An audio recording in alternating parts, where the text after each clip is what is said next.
this is officially campus.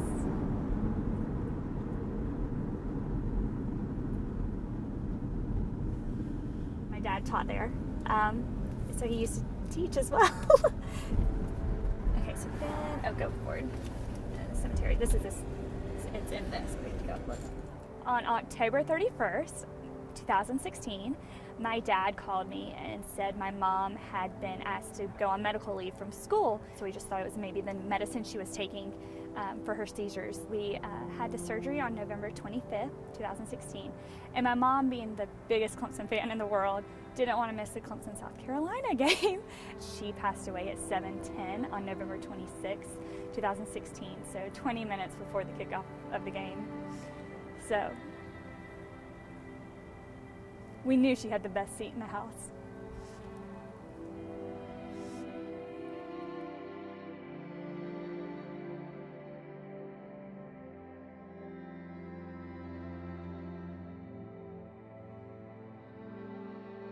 I could tell my dad was sad. I could just kind of tell he was such an outer shell of himself, and to see somebody whose confidence was just being shaken to the core, and he felt like the devil had a hold on him, and I remember him telling me that, and for me that just broke my heart because I knew that he trusted in the Lord, but his mind just kept telling him something different. On February 21st, 2017, around midday, the sheriff office came by and said that they had found my dad's body right off of our property, and he had committed suicide.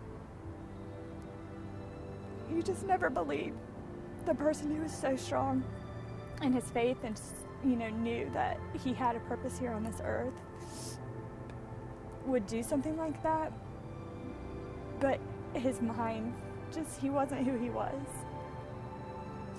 and he missed my mom so much. He just felt like he couldn't live without her. I think it's up there somewhere. Oh, I think it's it, y'all. Found it.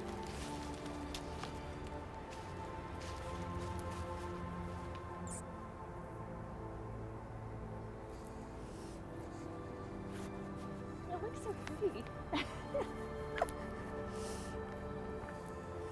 During this tragic event of your life, you can show people Christ through your parents' story, because it's not my story. It's a story that God's allowed me to be a part of.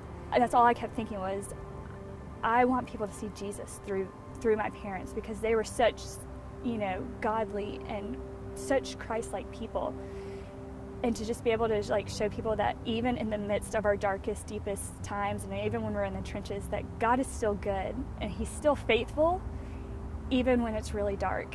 And so after this time, I knew the amount of people praying for me was large, but once I was able to truly feel it and it felt so tangible to me, it was one of the coolest things.